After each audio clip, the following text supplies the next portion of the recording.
بعد فشله في مواجهة التحديات التي تعصف به؟ ما هي ملامح النظام الأمني المنشود؟ وهل آن الأوان للخروج من المقاربات الأمنية الصفرية نحو نظام أمني خليجي جديد؟ الخروج من المقاربات الصفرية مؤتمر بحثي مشترك بين مركز الجزيرة للدراسات ومركز دراسات الخليج، الدوحة، من 19 إلى 20 يناير كانون الثاني 2020. هل بات الخليج بحاجة إلى منظومة أمنية جديدة بعد فشله في مواجهة التحديات التي تعصف به؟ ما هي ملامح النظام الأمني المنشود؟ وهل آن الأوان للخروج من المقاربات الأمنية الصفرية نحو نظام أمني خليجي جديد؟ الخروج من المقاربات الصفرية مؤتمر بحثي مشترك بين مركز الجزيرة للدراسات ومركز دراسات الخليج، الدوحة، من 19 إلى 20 يناير كانون الثاني 2020. هل بات الخليج بحاجة إلى منظومة أمنية جديدة بعد فشله في مواجهة التحديات التي تعصف به؟ ما هي ملامح النظام الأمني المنشود؟ وهل آن الأوان للخروج من المقاربات الأمنية الصفرية نحو نظام أمني خليجي جديد؟ الخروج من المقاربات الصفرية مؤتمر بحثي مشترك بين مركز الجزيرة للدراسات ومركز دراسات الخليج، الدوحة، من 19 إلى 20 يناير كانون الثاني 2020. هل بات الخليج بحاجة إلى منظومة أمنية جديدة بعد فشله في مواجهة التحديات التي تعصف به؟ ما هي ملامح النظام الأمني المنشود؟ وهل آن الأوان للخروج من المقاربات الأمنية الصفرية نحو نظام أمني خليجي جديد؟ الخروج من المقاربات الصفرية مؤتمر بحثي مشترك بين مركز الجزيرة للدراسات ومركز دراسات الخليج، الدوحة، من 19 إلى 20 يناير كانون الثاني 2020. هل بات الخليج بحاجة إلى منظومة أمنية جديدة بعد فشله في مواجهة التحديات التي تعصف به؟ ما هي ملامح النظام الأمني المنشود؟ وهل آن الأوان للخروج من المقاربات الأمنية الصفرية نحو نظام أمني خليجي جديد؟ الخروج من المقاربات الصفرية مؤتمر بحثي مشترك بين مركز الجزيرة للدراسات ومركز دراسات الخليج، الدوحة، من 19 إلى 20 يناير كانون الثاني 2020. هل بات الخليج بحاجة إلى منظومة أمنية جديدة بعد فشله في مواجهة التحديات التي تعصف به؟ ما هي ملامح النظام الأمني المنشود؟ وهل آن الأوان للخروج من المقاربات الأمنية الصفرية نحو نظام أمني خليجي جديد؟ الخروج من المقاربات الصفرية مؤتمر بحث. Welcome back to this conference regarding new arrangements of the GCC, new security arrangements to overcome the serious games. So we're gonna talk about the policies in Turkey in the context of the GCC region. We'll have 4 speakers. I'm gonna introduce everyone. We'll start with Dr. Murad Aslan. He's a researcher at SETA Institute in Turkey. The floor is yours, Dr. Murad Aslan. You have 15 minutes. Thank you. Okay. Selamun Aleyküm. Bismillahirrahmanirrahim. Thank you for inviting me to this conference. First of all, I would like to thank. So in my presentation, basically, I'm going to focus on the general framework in the context of the transformation of the regional security landscape in the Middle East and the Gulf region to understand the Turkey's position in the future scenarios about the changing dynamics of Middle Eastern security architecture. So basically, I think there are three questions regarding the transformation, especially in the post-Arab Spring era, to understand the transformation, or if you like, to frame it as a transformation, because there are many different framing conceptualization regarding the post-Arab Spring regional security architecture in the Middle East and the Gulf region. Of course, the Gulf region is a sub-region under the wider geopolitical complex in the Middle East. But I have three basic questions, and these questions are really important to understand Turkey's current position vis-a-vis the different regional security issues, particularly Turkey's foreign and security policies in the Gulf region in the context of strategic relationship between Qatar and Turkey.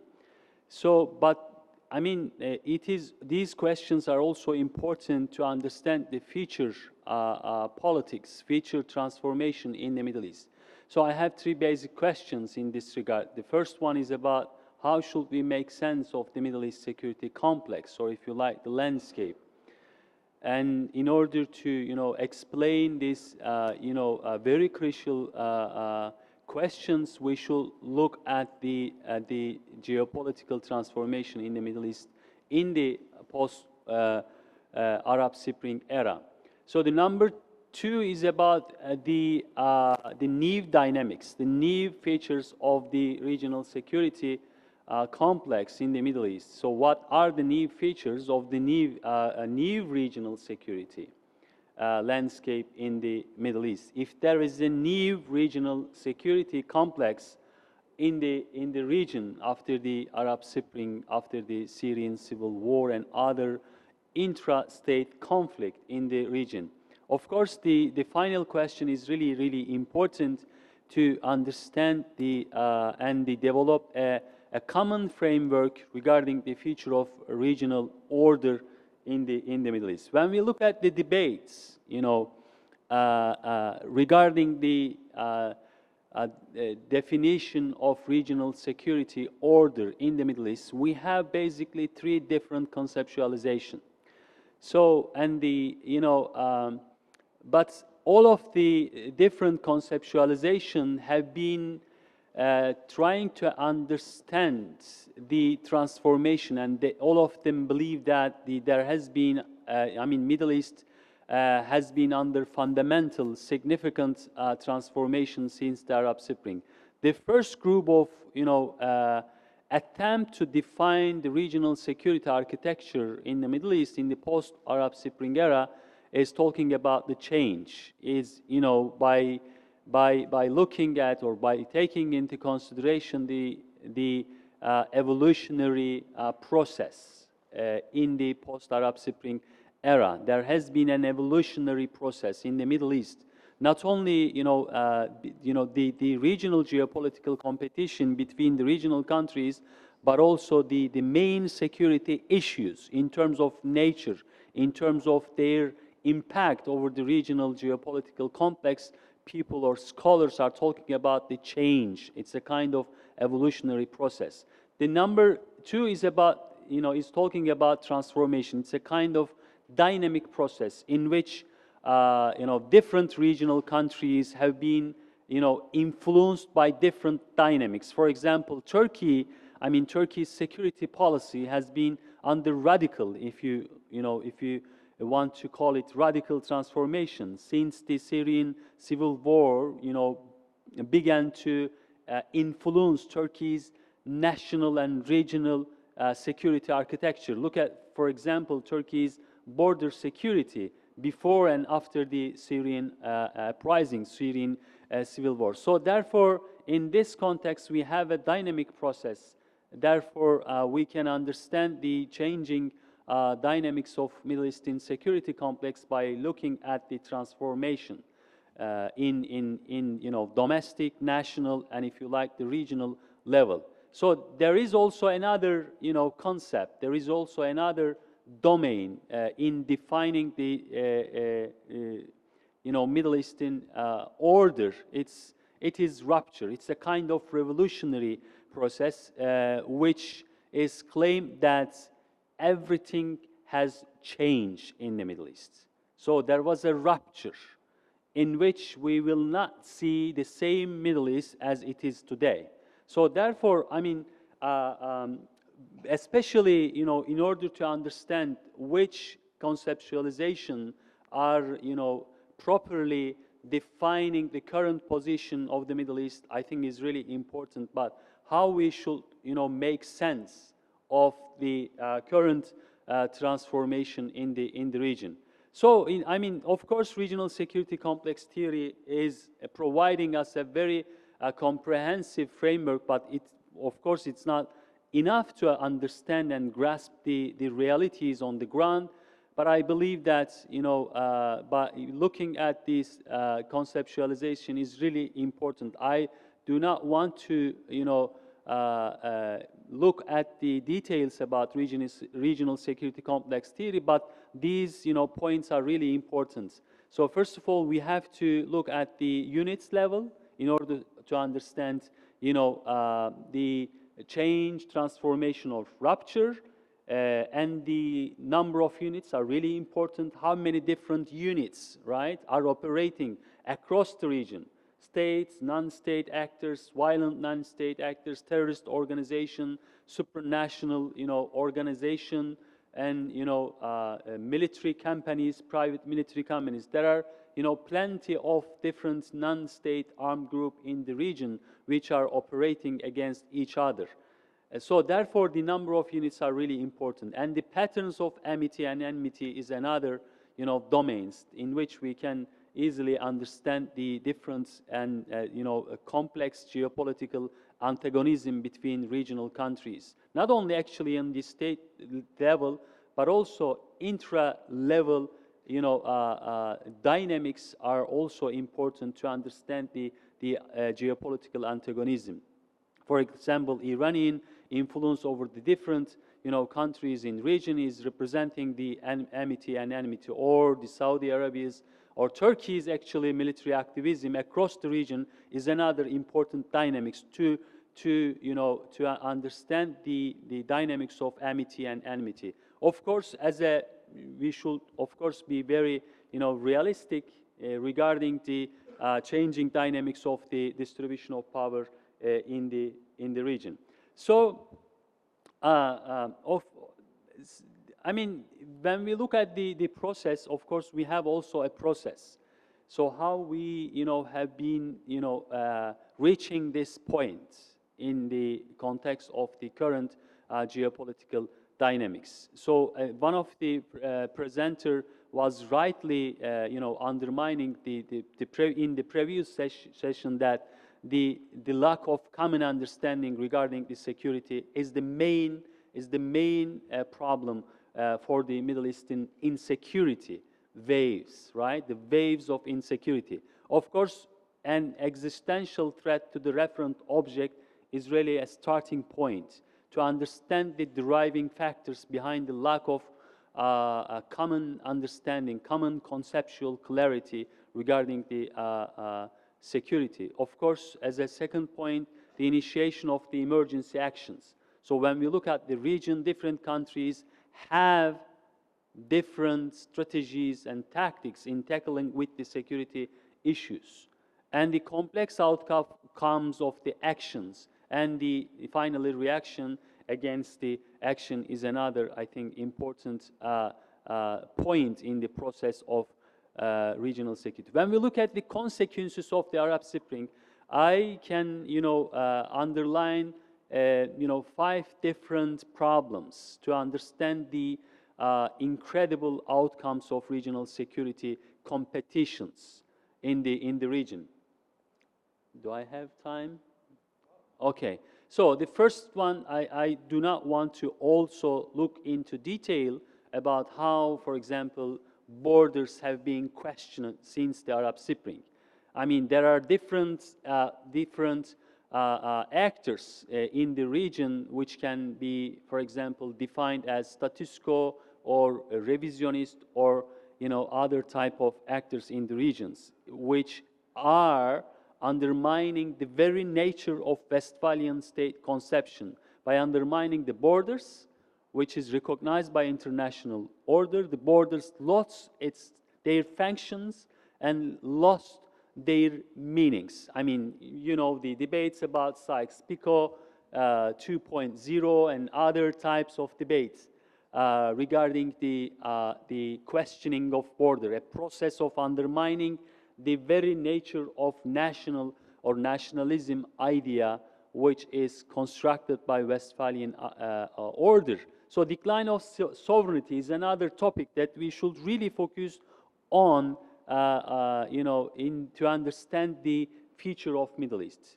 So following the proliferation of non-state actors in the region, Libya, Syria, Yemen, and other countries, even in Iraq and Egypt, there are many different types of non-state armed groups which are directly undermining the sovereign aspect or sovereignty aspect of nation state in the region. Of course, there is a huge debate about whether Middle East is a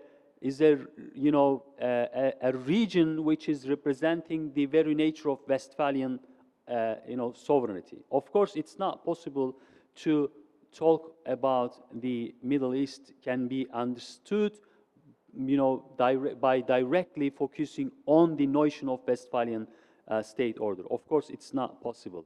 So another consequence is the empowerment of subnational actors and identities, and structural instabilities still over there in the Middle East, and lack of conflict resolution are is the main consequences of the regional insecurity dynamics in the region. So when we look at the different sectors and main dynamics, so we have 4 types of insecurities, and we can easily define these sectors as under the framework of waves of insecurity.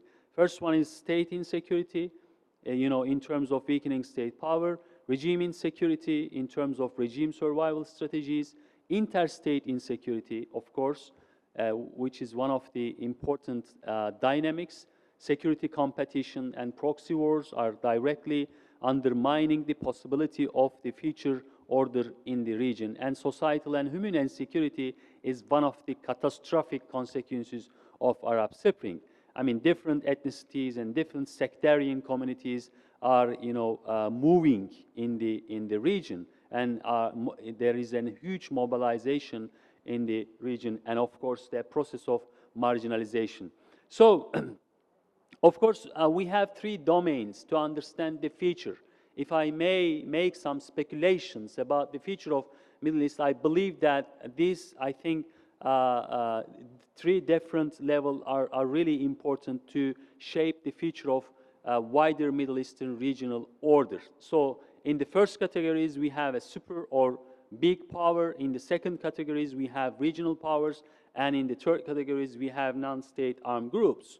So when we look at the different spheres of insecurity, I mean, we have interstate geostrategic competition, terrorism, intrastate conflict, armament process is another dynamic that we should also look at in the context of Gulf security, and of course the external intervention. So when we look at the future scenarios about the Middle East security, so we have 3 options: unipolar Middle East, multipolar Middle East, and non-polar Middle East.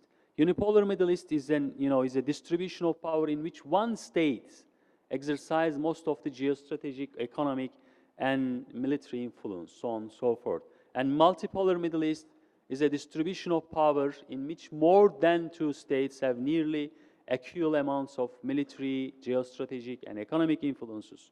And of course, non-polar Middle East is a chaotic scenario. So, I mean, unipolar Middle East, an active United States likely, to my understanding, an active Russia is not is unlikely. Any regional hegemon, from my perspective, in terms of the distribution of power, right, in the region is also unlikely. So multipolar Middle East, I mean, if US withdraws from the Middle East, regional powers should, recalibrate or can recalibrate their military and political influence over the different issues, and balance of power, which looks like bring, a kind of stability.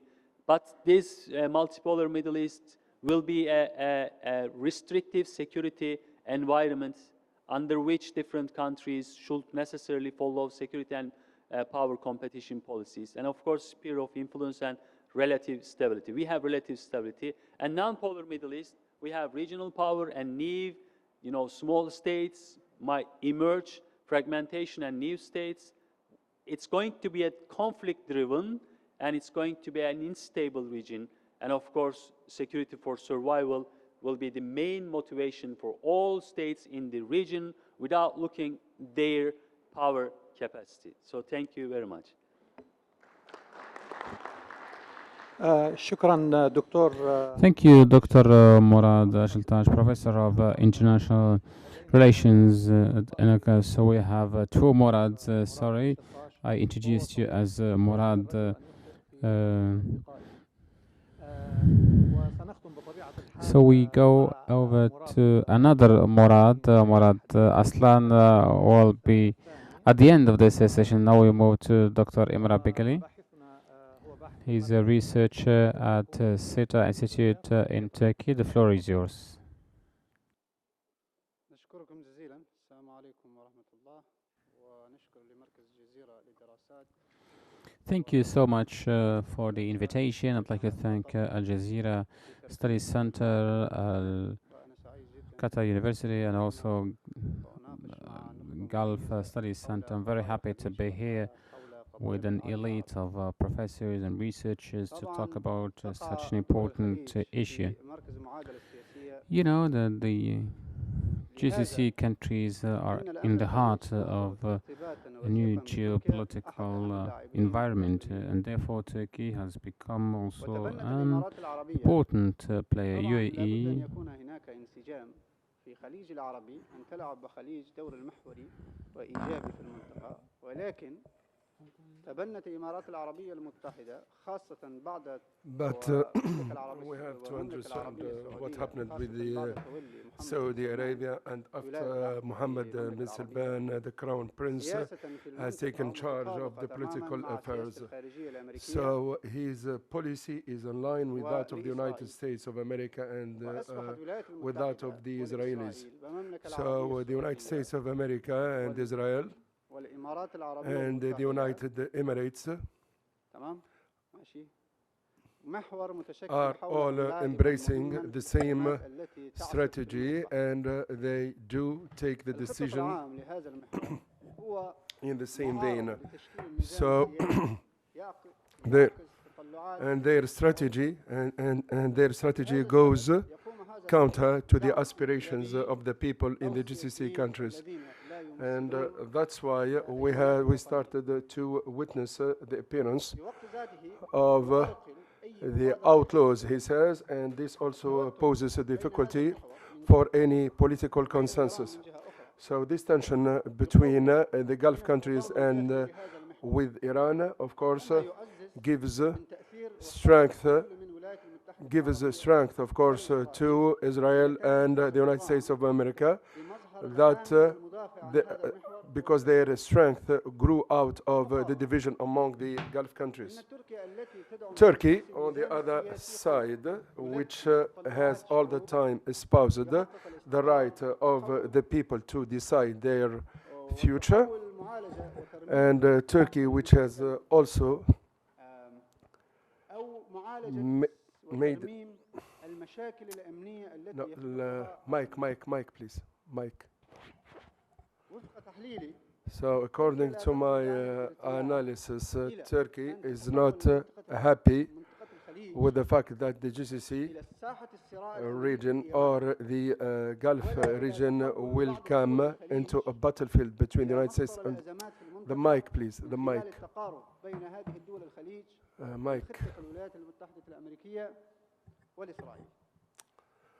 بعض دول الخليج Some countries in the GCC area, of course, are the puppeteers' puppet, as we may say, not only in the Gulf region, but also in the Arab world and the Islamic world. So, and this is a hurdle for any sort of stability in the Muslim world and in the Arab world. So, this artificial tension between Iran and the United States of America made some of the GCC countries be dependent on the United States of America and Israel. And from this, or following on from this fabricated tension, he says, the United States of America is enforcing Saudi Arabia and Emirates to spend more and more on weapons, and the United States of America is, of course, taking the biggest share of the cake by selling these weapons, of course. And the military intervention in Yemen from Saudi Arabia and Emirates and the United Emirates didn't bring any positive outcome for Yemen and the Yemenis, and even for Saudi Arabia. This also increased the threats imposed on Saudi Arabia. Also, the threats faced by Qatar and following the blockade that has been imposed on them has led to more instability. So the blockade made, or this blockade has torn the texture of the GCC country, and the GCC countries have become more fragile and more vulnerable because of the leadership of Mohammed bin Salman, he says. Also, Turkey is observing these developments that would add to, or that would strengthen the influence of the United States of America and Israel, and adds to the vulnerability of the region. So the vulnerability of the region vexes, of course, some of the role players, like Turkey. Stability and security, political stability and security is only possible through a constructive dialogue, and that these countries take into account their beneficial or their benefits. But counter to all expectations, some countries, especially the United Emirates, they do prioritize the United States of America, the benefits of the United States of America, on their own stability and the stability of the GCC countries, and they do conceptualize their foreign policy based on the benefits of the United States of America and their dependence to the United States of America. Of course, Iran and the expansion of Iran in Iraq and Syria doesn't benefit anybody. Iraq is, since the invasion of the United States of America to Iraq, Iraq has witnessed many economic and social crises.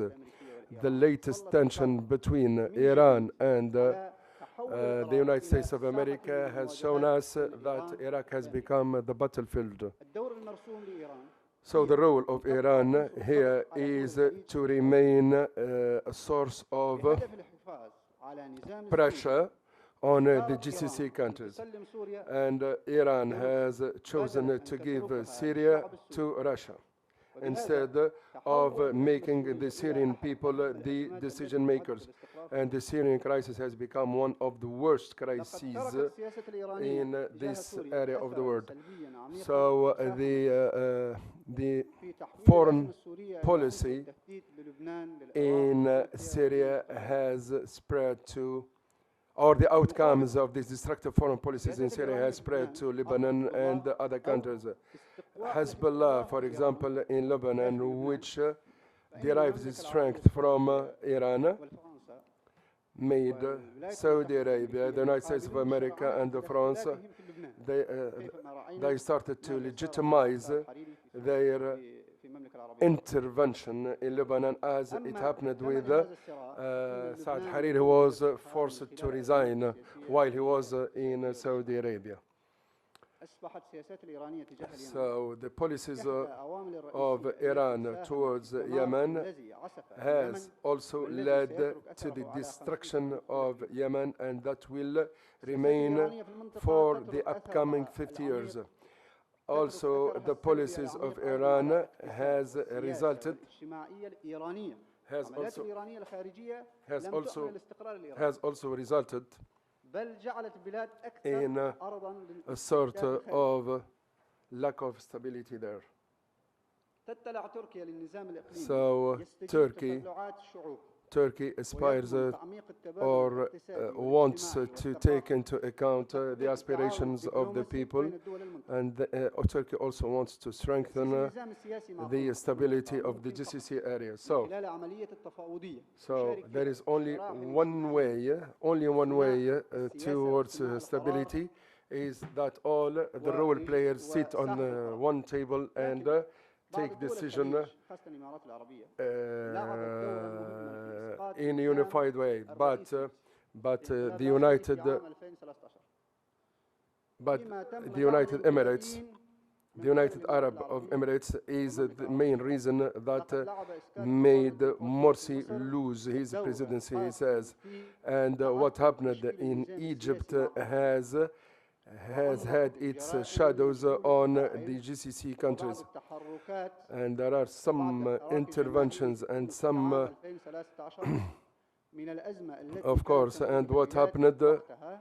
وقد and what مكن happened هذه in الأحداث Tunisia, البلاد of course, التي in ما زالت تنوز 2013 has led to what happened in the Arab world. الإمارات العربية So the United Emirates, with the وفرنسا partnership شركة of روسيا بدعم Russia and with France, they are supporting the General Haftar, ويستمر حفتر في and تقدمه Haftar العسكري also في is ليبيا still منذ threatening 14 شهر مايو to take power, ضاربا بأرض الحائط and ولكن without سياسي. paying attention to any political فقد الدعم dialogue, العسكري والمالي مقدم because he's للقيادات got the support الإمارات العربية.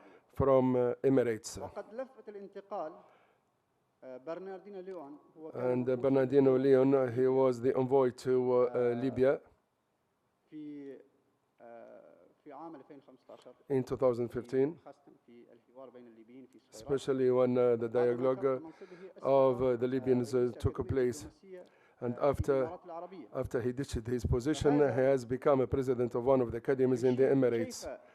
This shows how the United Emirates, how Emirates, through its financial power, was able to negatively affect any source of mediation and negotiation.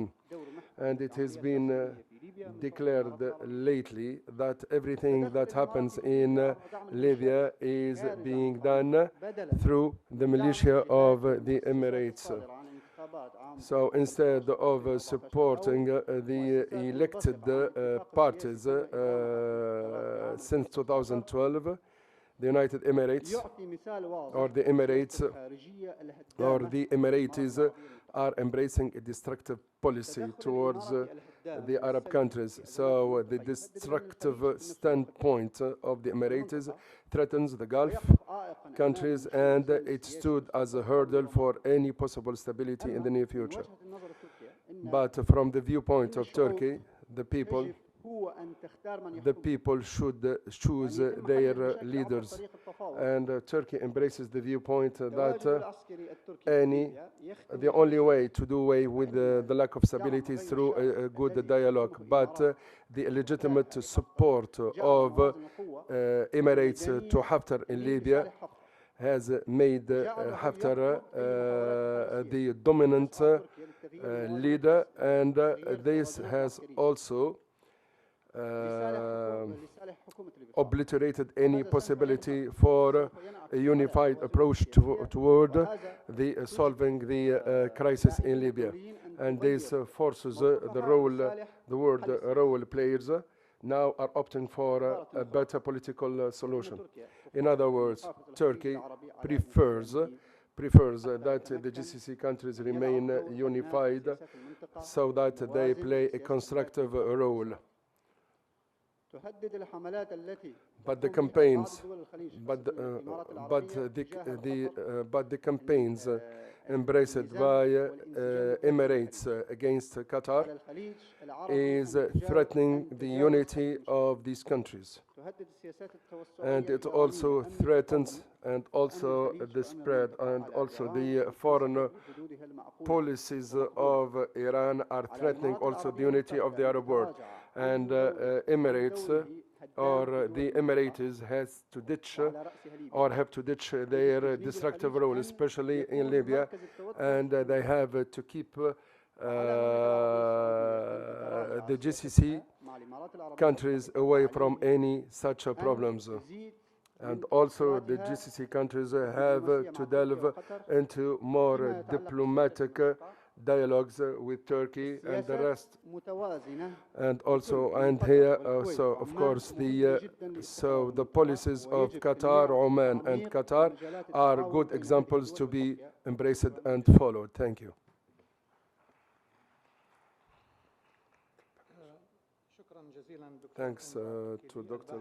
Emrat Kelly. السيتا للبحوث في تركيا وننتقل إلى الأستاذ جابر الحرمي. Now again, I give the floor to Mr. Jaber Al-Hirami.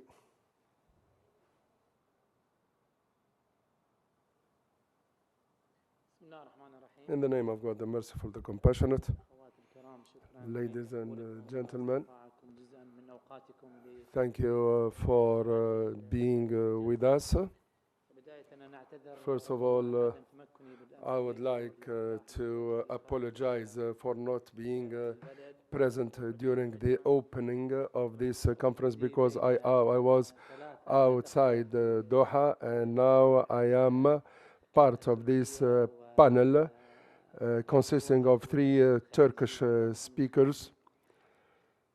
ربما يعني So I would like, so I'm so happy to be in the presence of these three Turkish speakers, but I will talk during the 15 minutes allocated to me. I will touch on two topics.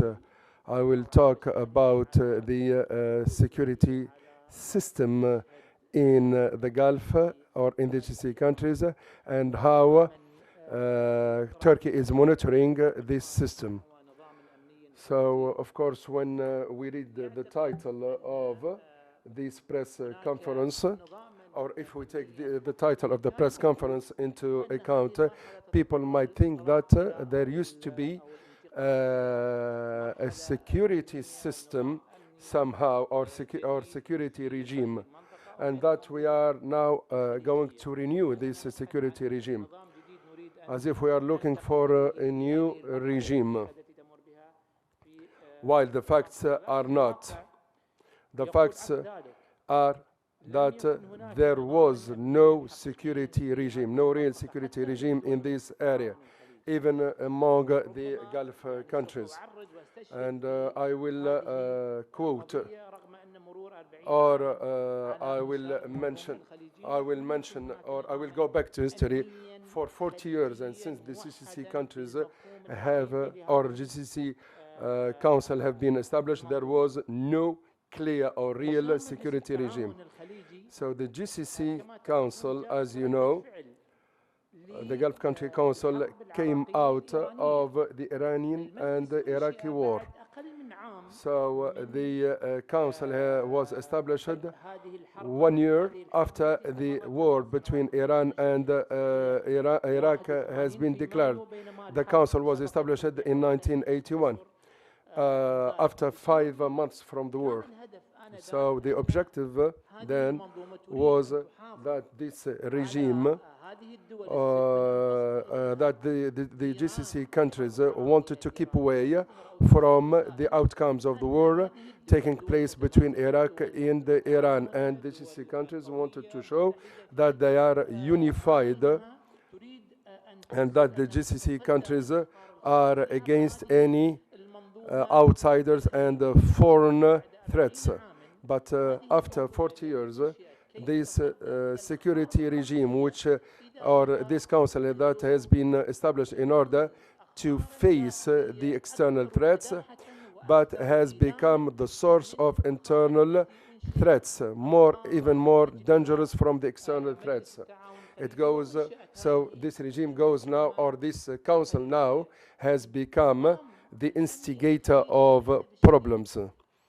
The security regime in the Gulf was not based on a serious thinking or clear viewpoints. And this regime didn't have the right general framework to prosper and to foster itself. So the security regime is not the only, but the security regime and the vulnerability of this security regime has adversely affected this council. So there was no complementarity in the decision-taking between all the participating countries. There were no strong underpinnings that might help these countries stand together. And even the Al Jazeera shield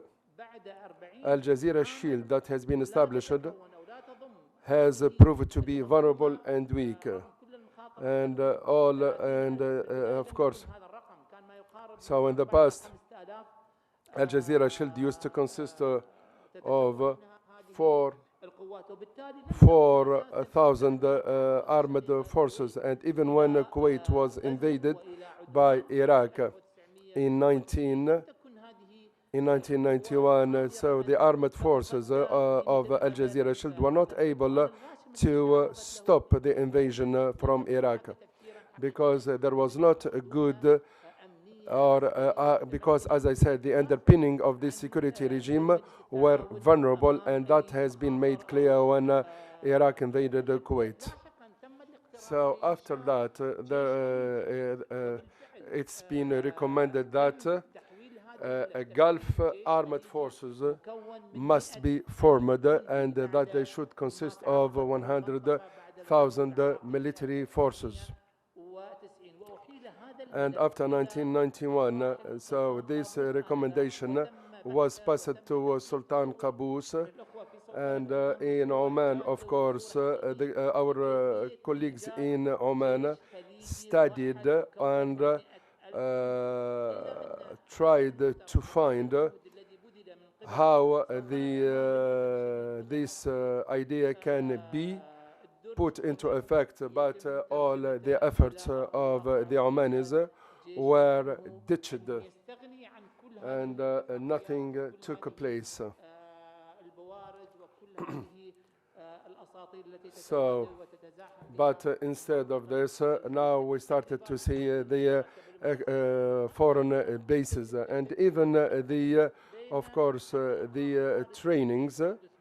The military trainings can take place between the GCC countries and different European countries.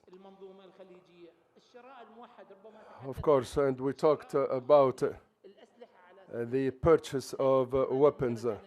This has not been part of the policies of the GCC countries.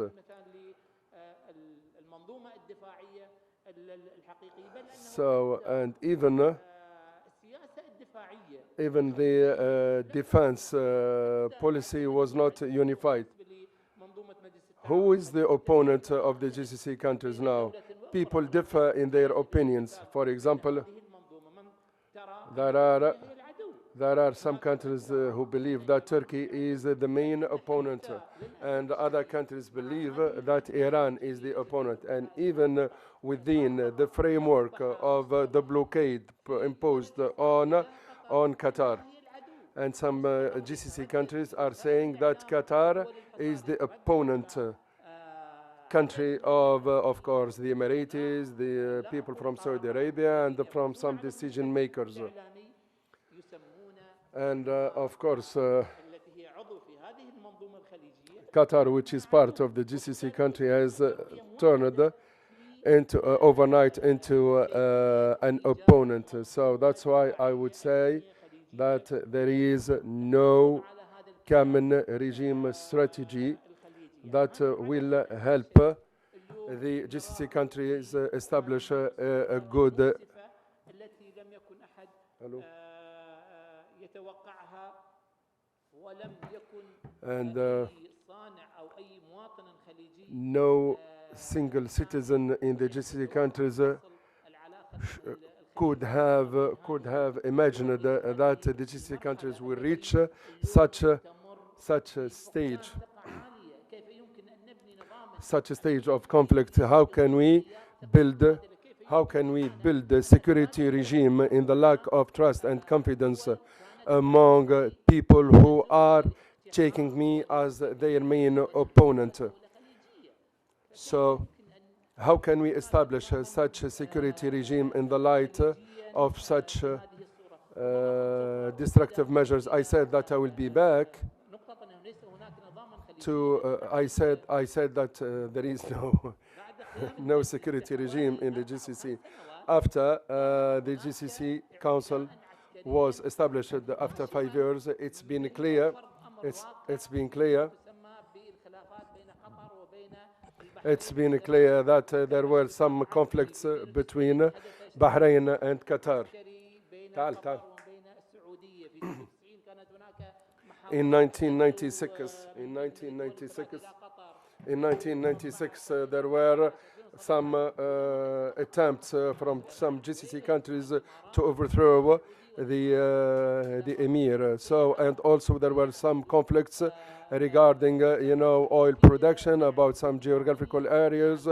Some countries have even deprived some GCC people from entering some GCC countries, and all sorts of conflicts and problems. And there were so many crises in the history of GCC Council, and this has led all the Gulf countries to sign some military treaties with France, with Britain, with Italy, with the United States of America. So they opted for outside protection, to protect themselves from where? If there were a unified GCC security regime, there would be no possibility for any protection from the outsiders. Maybe Turkey, before it gets involved in the Arab affairs and in the Gulf affairs, and in the Davos summit, when Tayyip Erdogan, when he faced when he got into this hot debate with Perez, and then the image of Turkey has changed completely in the opinion of the Arab people. And I remember that I met Recep Tayyip Erdogan in 2010 in an interview, and I was asking him about the relationship between Qatar and Turkey, and he told me verbatim, he says, Turkey and Qatar look at the affairs in the GCC countries from a single window. He was somehow proactive. He was somehow proactive when it comes to what is happening in the Gulf area. And of course, the role of Turkey came to the surface during the Arab Spring, and how Turkey sided with the decisions of the people and not with the dictators. So Qatar also opted the same strategy, and Qatar signed this treaty in 2014.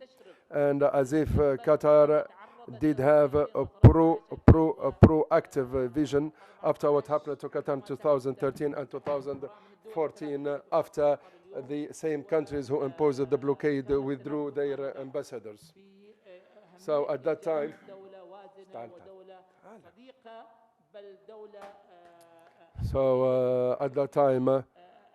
there was a thought that Qatar will be part of this security regime, but this didn't happen. And the Turkish military bases in Qatar has proved to be a main factor to stop the blockaders from what they were going to do. So the relationship between Turkey and Qatar has witnessed many challenges, and Qatar, of course, has sided with Turkey during the coup that targeted Tayyip Erdogan, and in 2007 when Qatar also was subjected to this blockade, Turkey, of course, did side with Qatar, and they were decisive, and that Turkey will not allow any overthrowing of the emir. And in 2018, also Qatar sided with Turkey when Turkey, of course, witnessed an economic crisis, and Qatar, of course, helped Turkey financially. So maybe later during the question and answer section, we will talk about how Turkey can bring more stability to this area, counter to what is being said by some GCC countries. Some people are saying Turkey has a project in the GCC countries, but you have the Iranian project, you have the Israeli project, and the United States project. So why the blame is being put on Turkey only? So we are in need of an objective treatment, and I do believe that Turkey can play a key role in the security regime of the GCC countries if this relationship is embraced objectively. Thank you very much for your presentation. Mr. Jaber Al-Harami, thank you for respecting the time allocated to you. We move now to the last speaker, Dr. Murat Aslan, researcher at SETA Institute in Turkey.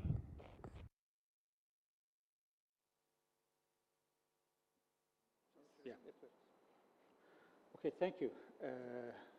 The one who speaks at the final stage speaks more than planned or less than planned. So I will stick to time frame. Okay. First, thank you for having me here. The question that I'm directed is military activism of Turkey in the Gulf. The question is directed to me because I'm a former military who actively involved in promoting the Turkish and Qatari relations in terms of military, and also an academic in Kalyoncu University. That means I had scanned political aspects of mutual relations.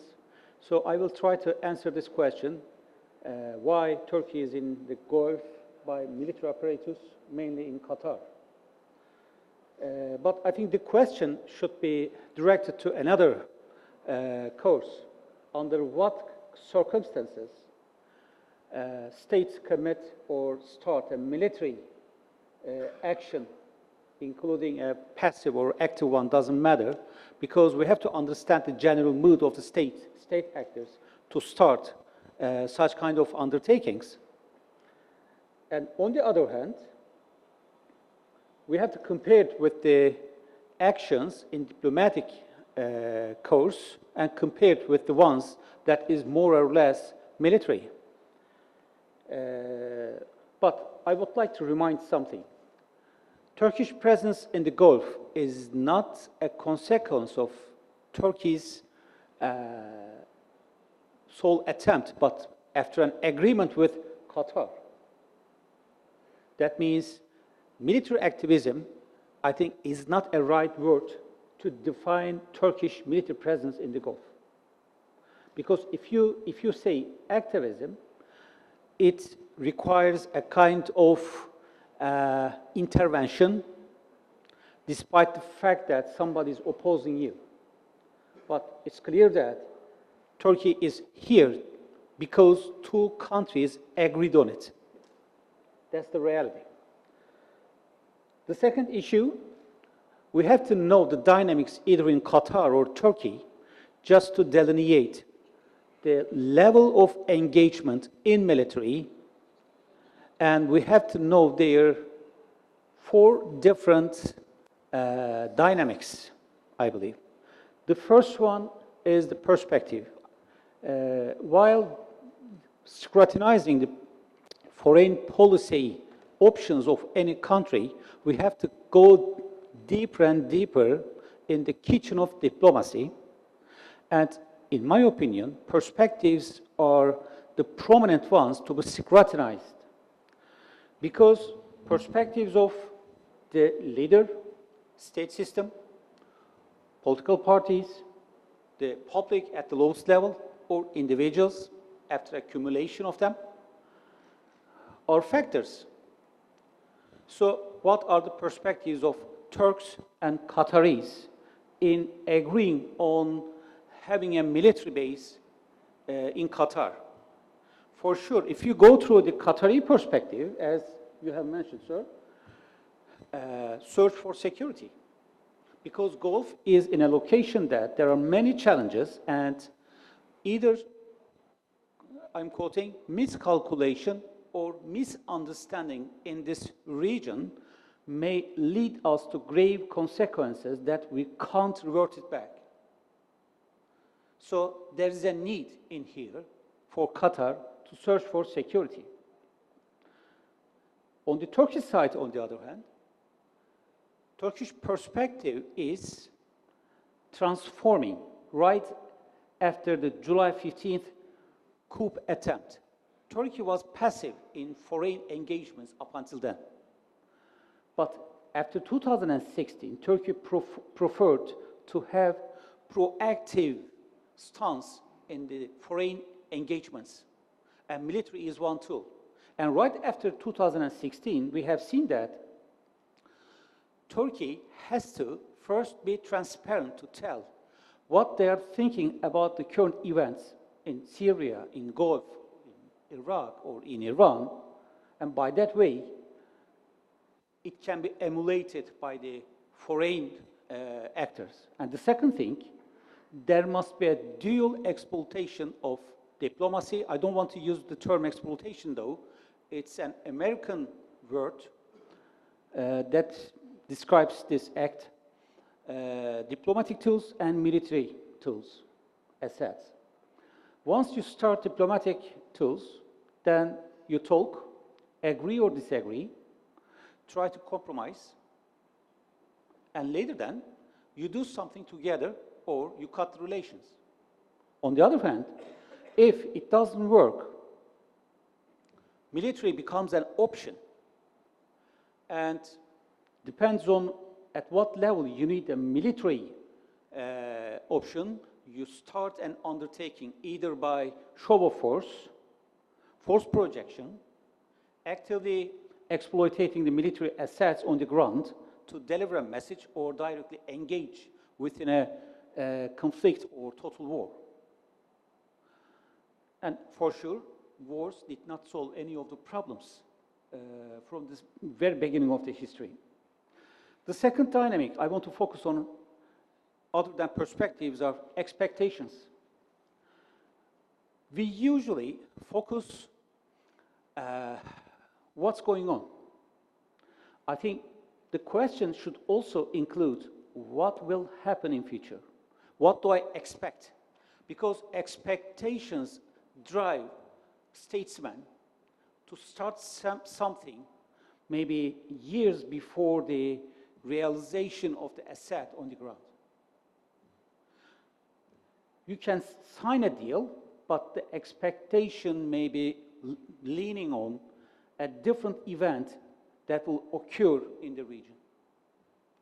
So what does Qatari government expect from the Turkish military presence in Qatar?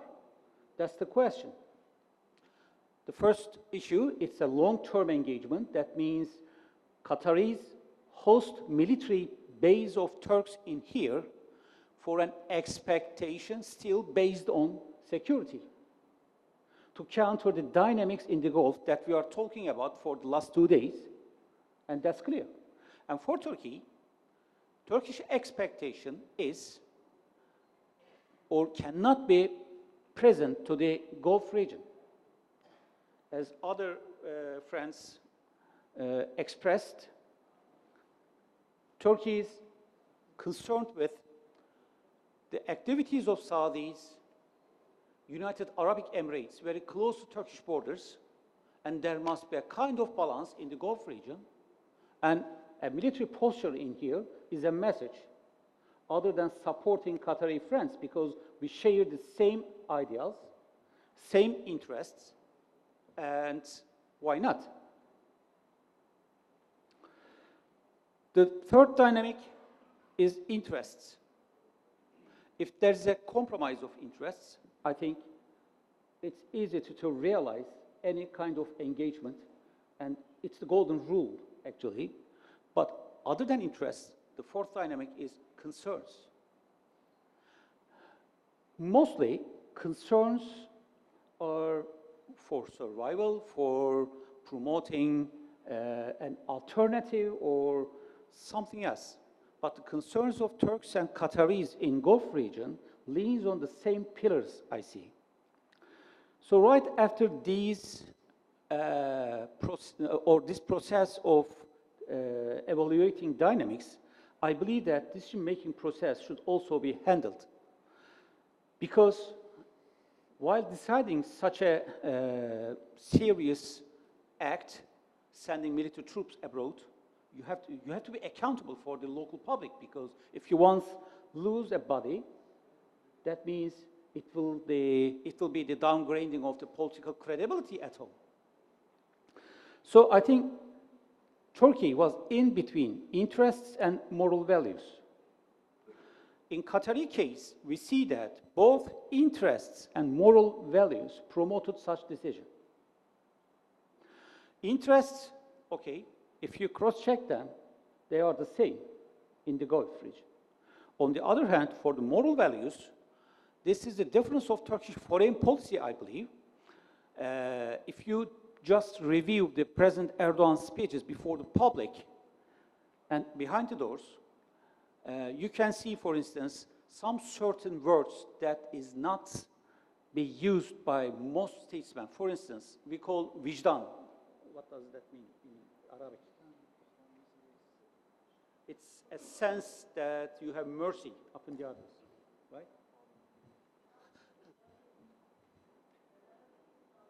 Okay. Damir. Yeah.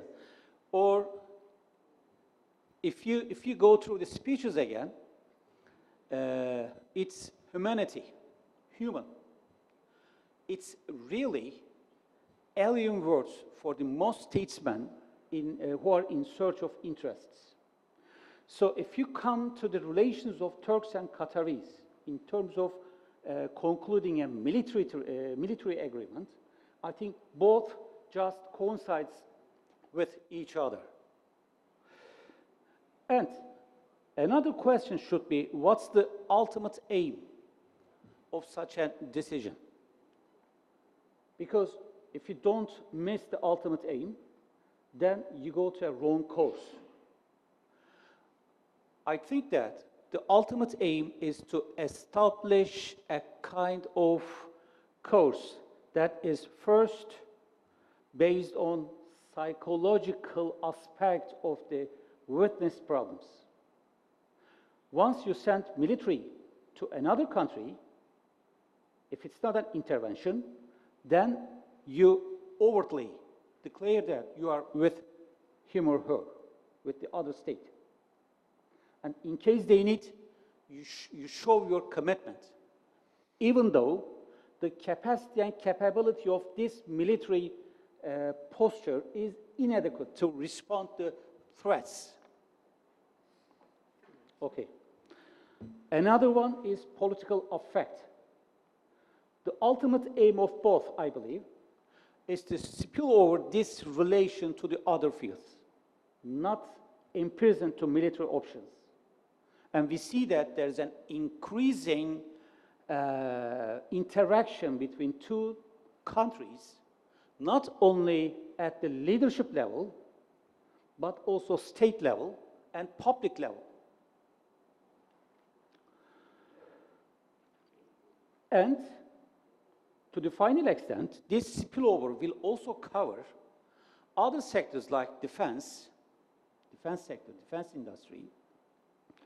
Now we are producing tanks with Qataris, as you know, and also economic sector. But we have to be aware of the limitations. If we once try to sound, nice words to promote the relation, that's good, but we have to be aware of the limitations. The first one is that the military posture in Qatar is a kind of nucleus. That means at the lowest level, but maybe improved pending to the events we witnessed in the region. The second thing, geographically, we have Iraq, Iran. That means Turkey is subjected to the consent of the other actors while deploying military forces. Otherwise, it will take a long time to deploy these forces. And finally, Gulf countries, Gulf region is politically really fragile. Then, these limitations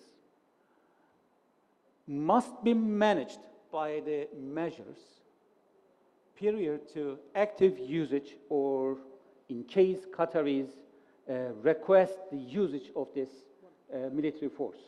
So I will conclude. Thank you so much.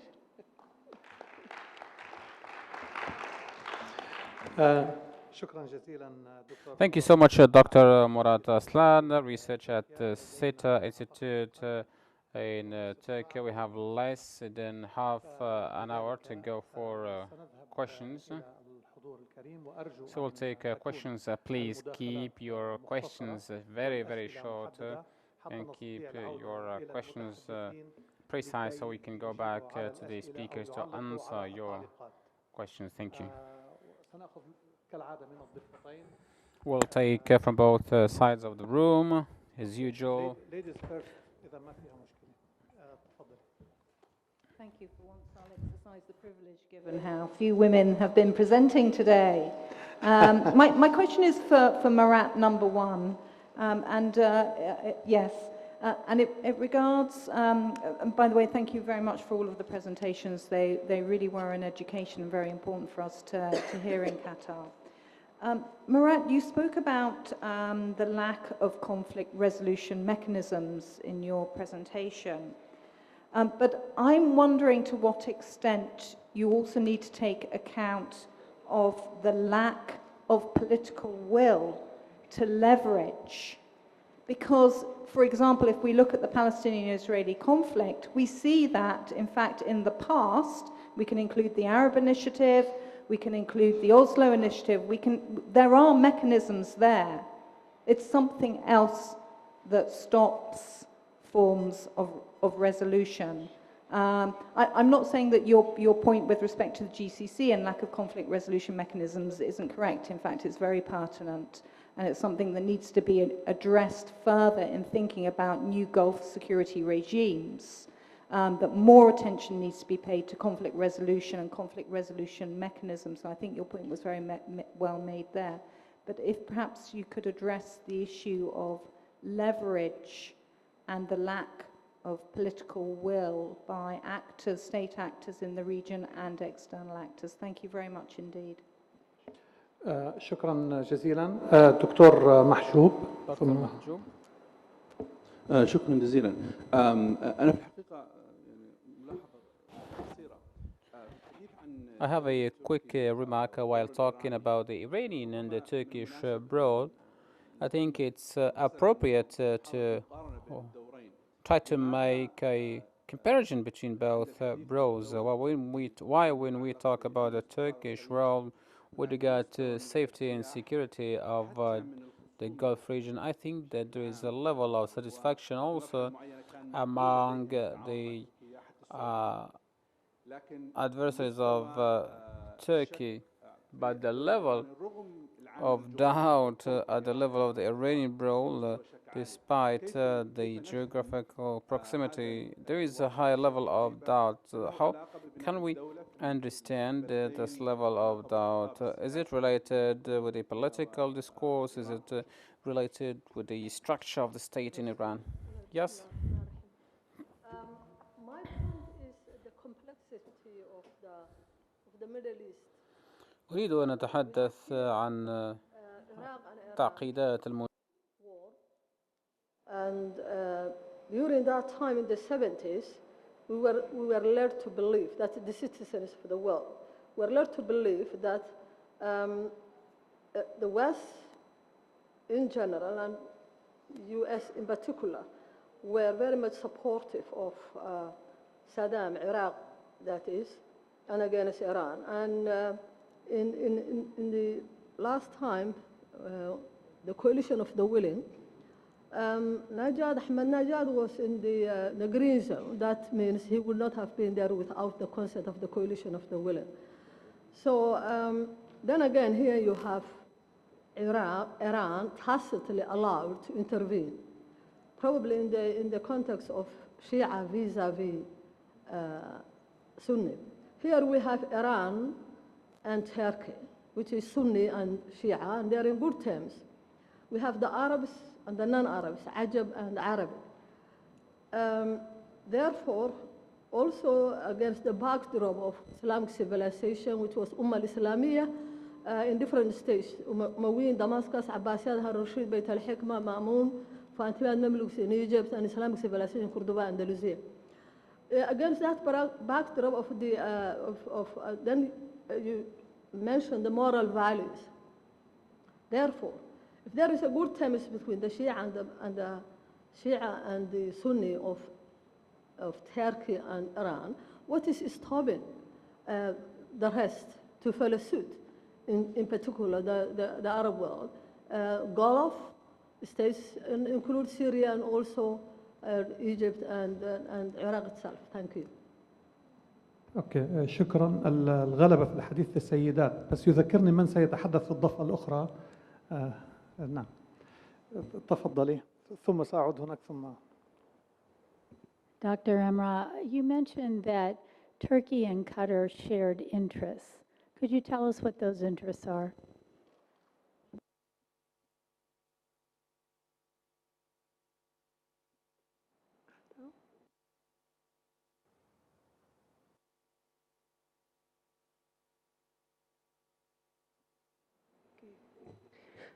مساء الخير عليكم جميعا. Good evening, everyone. I have a quick remark regarding the Turkish presence in the Arab scene that started actually in 2009. It's more related to AKP party in Turkey.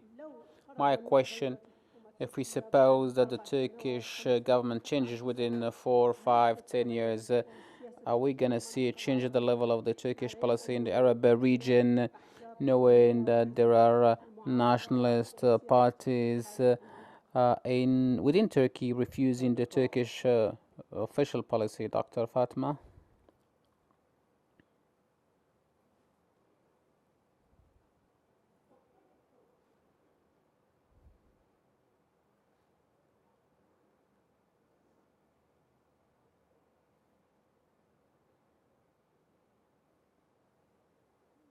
لو ممكن تبدلي المايك.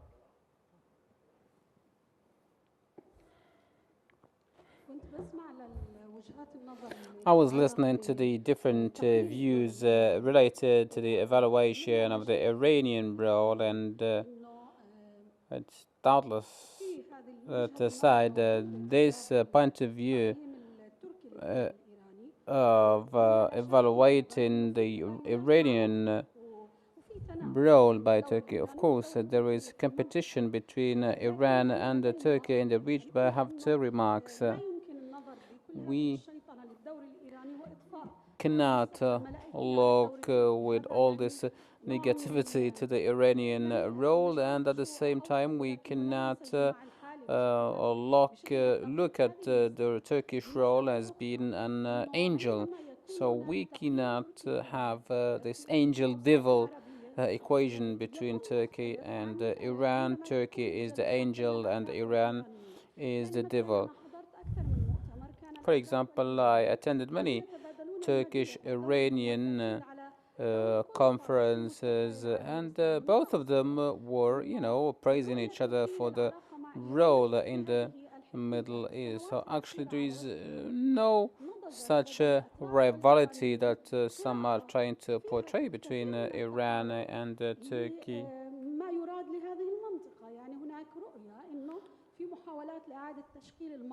So both countries have a clear vision as Iran is targeted, the same applies also to Turkey. So both countries are targeted, and both countries have been supportive towards each other recently. Therefore, we need to take it into consideration when we talk about the Turkish role in the region. Before the crisis of Qatar, before the blockade against Qatar, Iran was very much reserved towards any Turkish presence in Qatar, but after the crisis broke out, the Iranians were actively taking part at implementing the Turkish measures in the region. When we talk about Turkey, of course, there are a lot of variables imposed at a regional level, and this also affected the Turkish-Iranian relation. Thank you, Dr. Fatma. Let me go to the gentleman at the back of the room.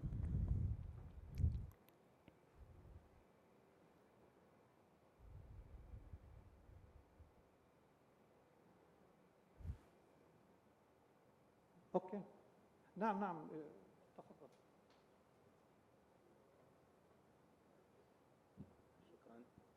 بسم الله الرحمن الرحيم أسعد الله مساءكم.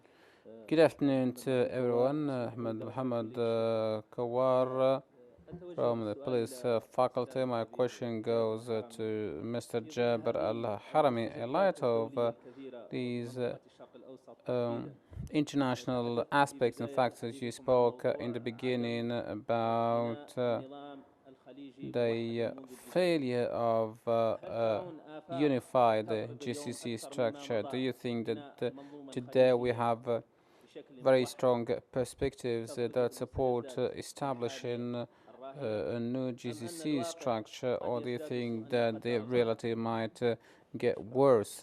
Thank you.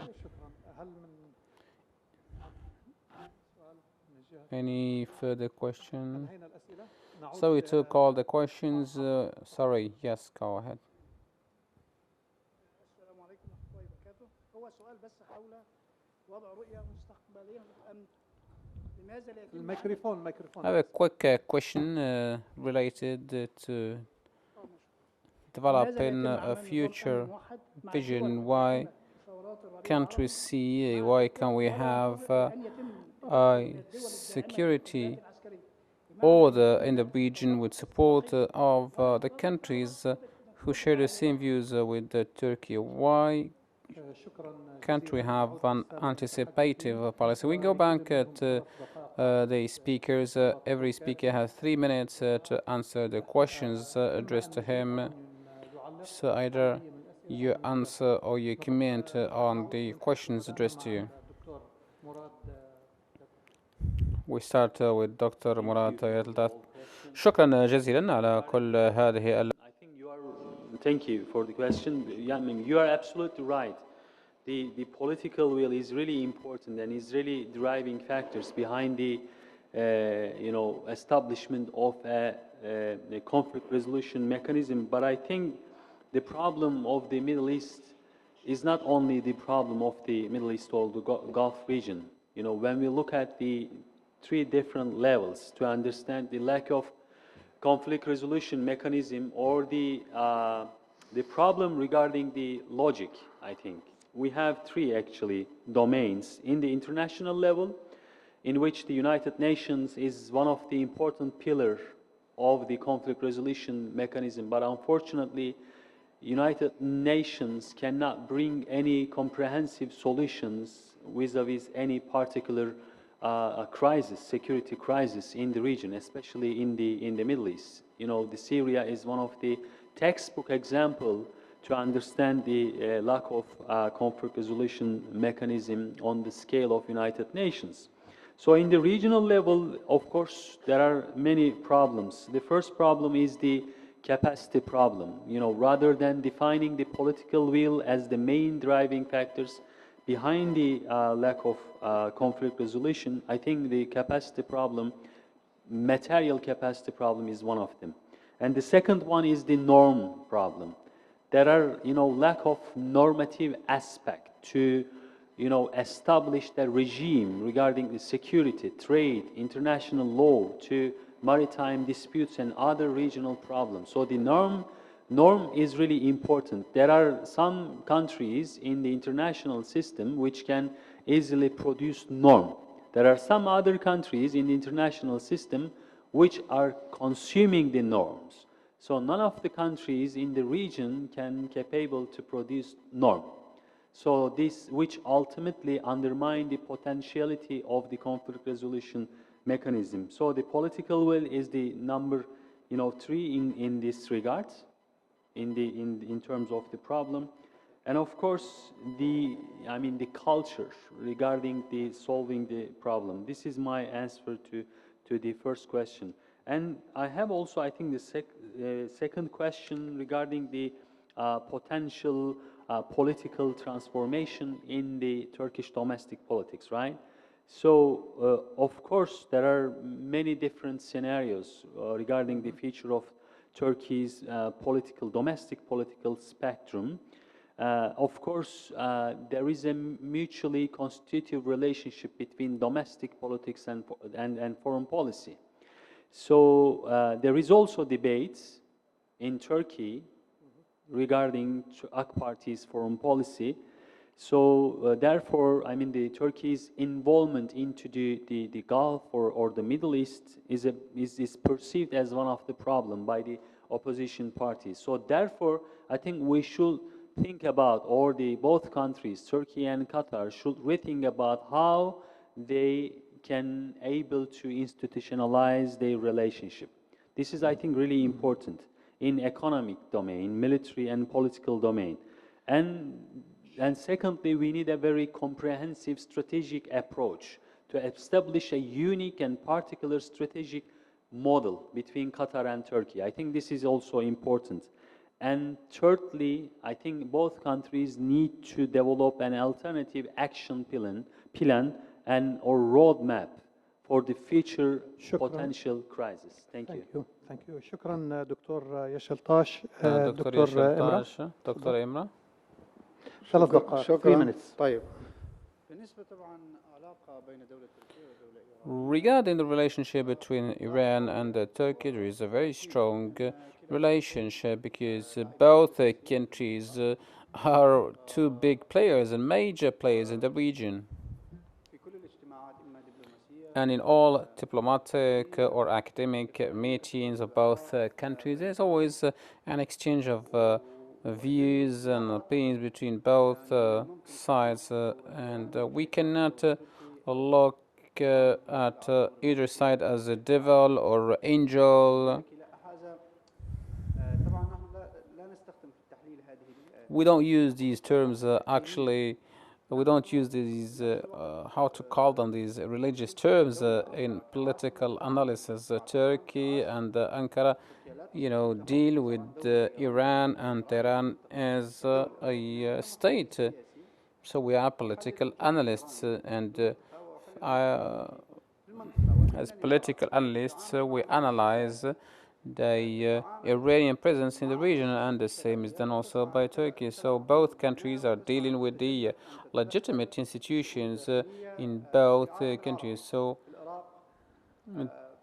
Turkey is also dealing directly with the legitimate institutions.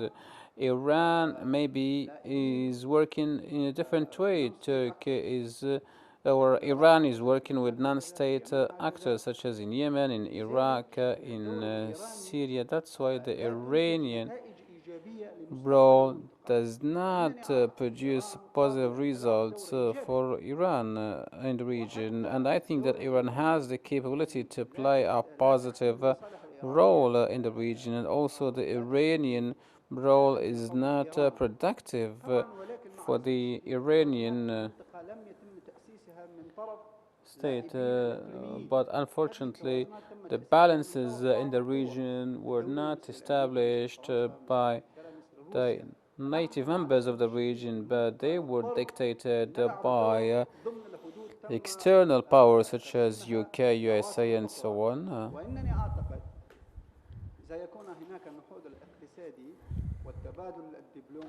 So I think that there should be more exchange at various levels, diplomatic, economic levels. There should be also reconciliation between all major players and players in general in the region.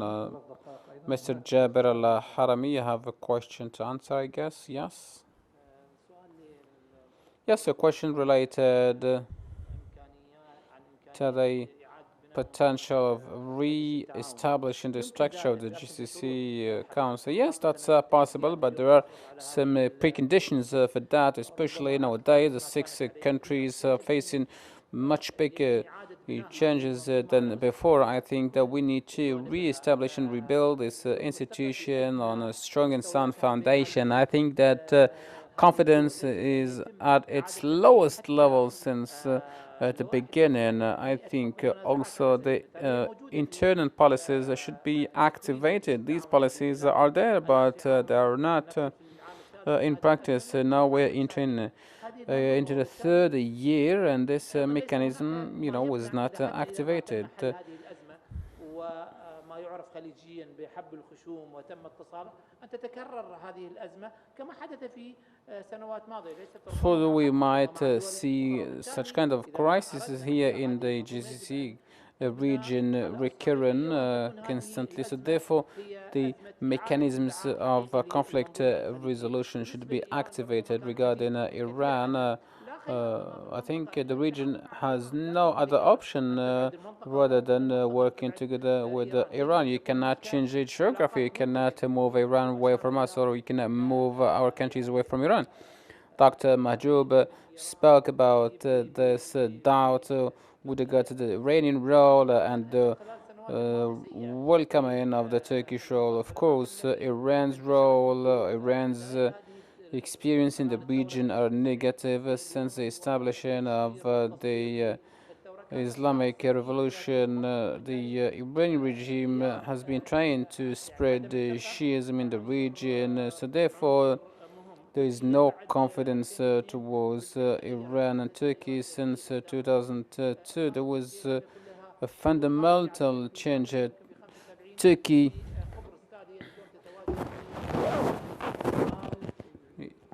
is nowadays in Africa, in Somalia, in Libya, in the GCC region. So the Turkish presence is getting influential. The region needs a collective security system with the participation of all countries in the region. And without that, I don't think that we'll be able to overcome the vicious circle, because bringing in foreign actors and powers, that's gonna never be helpful for us, and we need to reach a kind of regional security order.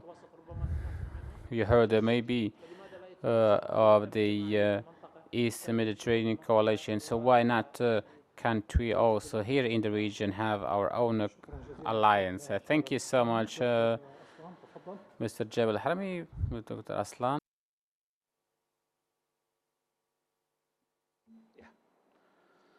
Thank you. If I misunderstood, please correct me. You are asking the relevance of ethnicity and sectarianism in defining the foreign policy, right? Yeah. Yeah. Okay. Turkey is really pragmatic and has a secular state tradition.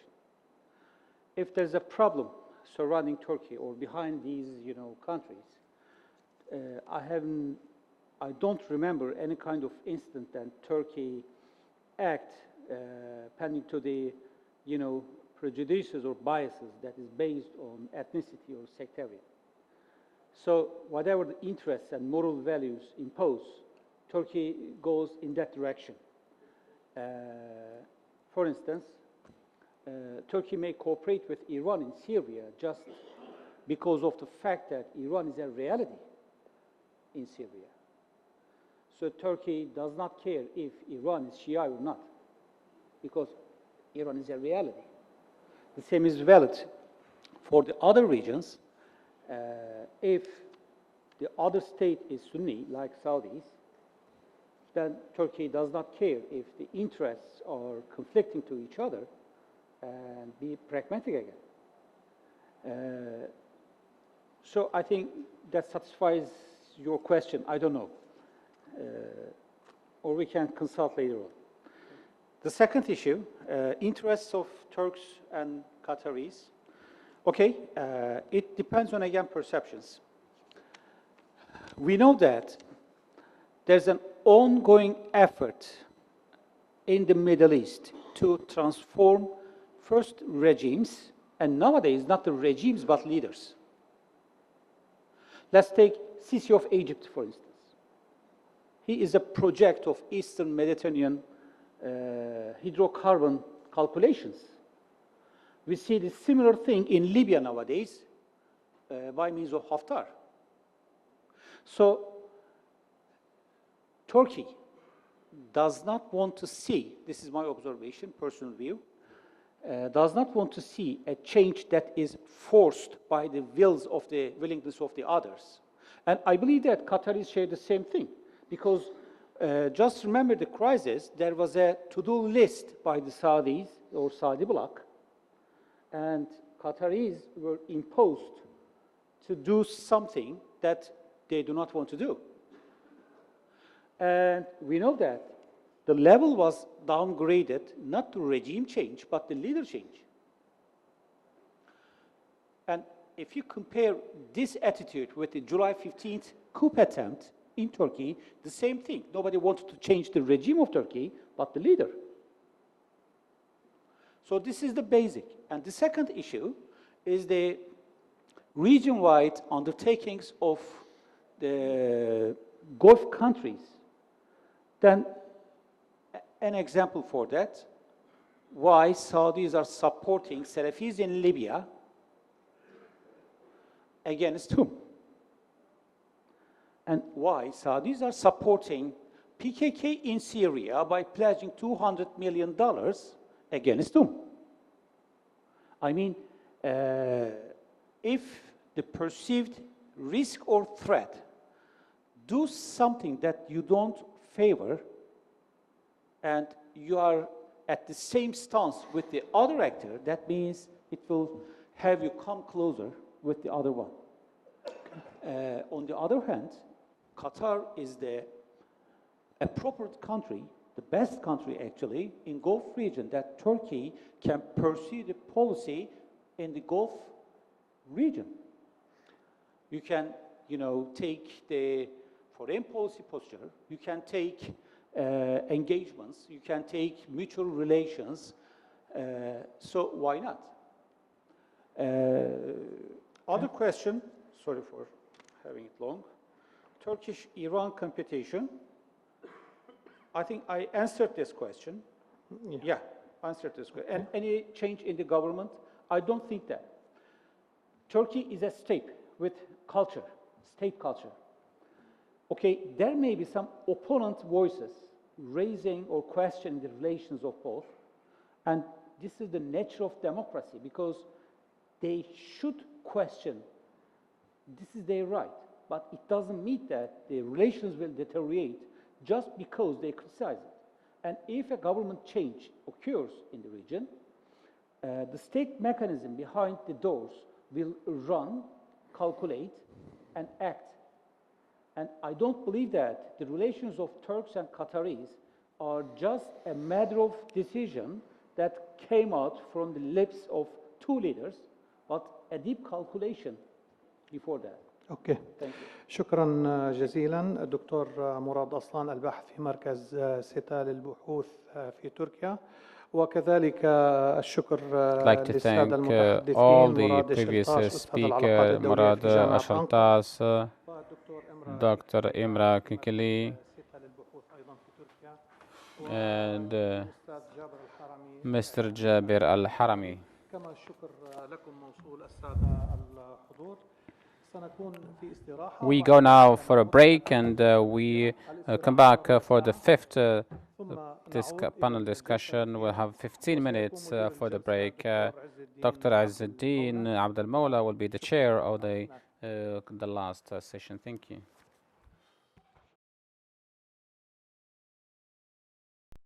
مشترك بين مركز الجزيرة للدراسات ومركز دراسات الخليج الدوحة من 19 إلى 20 يناير كانون الثاني 2020. هل بات الخليج بحاجة إلى منظومة أمنية جديدة بعد فشله في مواجهة التحديات التي تعصف به؟ ما هي ملامح النظام الأمني المنشود؟ وهل آن الأوان للخروج من